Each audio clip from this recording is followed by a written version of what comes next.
The 85-year-old grandfather taught me a foolproof trick to prepare steak. To start, place 4 steaks on a cutting board. Cover with parchment paper and pound with a meat mallet. Here, I'm doing 2 at a time to make it easier. Transfer the steaks to a container and add enough water to cover. Season with a teaspoon of salt, black pepper to taste, 2 minced garlic cloves, a teaspoon of paprika, and a teaspoon of oregano. Mix well and let it rest for 15 minutes so the seasonings can penetrate the meat. After that time, add 70 milliliters of milk and mix again. Meanwhile, slice an onion into medium slices to give the recipe an amazing flavor. Add a bit of oil to a frying pan. When the oil is hot, place the steaks to fry until golden on one side. Do you like steak recipes? Let me know in the comments. At this point, turn the steaks to fry the other side as well. Now add the sliced onions on top, making sure to spread them across the meat. Cover the pan and let it cook for 5 minutes. After this time, uncover, flip the steaks again, and cook for another 5 minutes.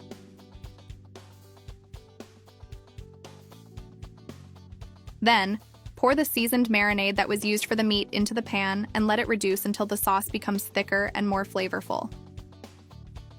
Meanwhile, slice half a cabbage into thin strips. Tell me if you like cabbage salads too. Now transfer to a container. Grate a carrot and add it to the cabbage. Slice half a red bell pepper into thin strips. I'm sure you'll love the final result of this recipe. Here I slice them and then halved, like this. Transfer to the container with the cabbage and carrot. Now chop some spring onions to taste and add them to the container.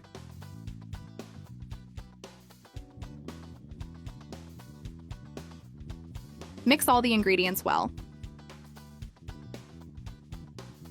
To season the salad in another container, mix a tablespoon of olive oil, some oregano, salt, black pepper, a pinch of sugar, and a minced garlic clove. Stir well and add it to the vegetable mixture.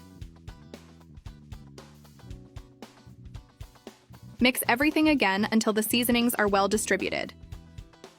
Now, prepare the special dressing. In a container, mix 100 grams of heavy cream, salt to taste, black pepper, oregano, parsley, and a minced garlic clove. Stir well to combine all the ingredients. Look how wonderful our recipe turned out. Don't forget to rate this video from 0 to 10 so I know how much you liked it.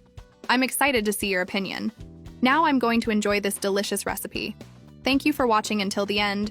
See you in the next recipe, and bon appétit!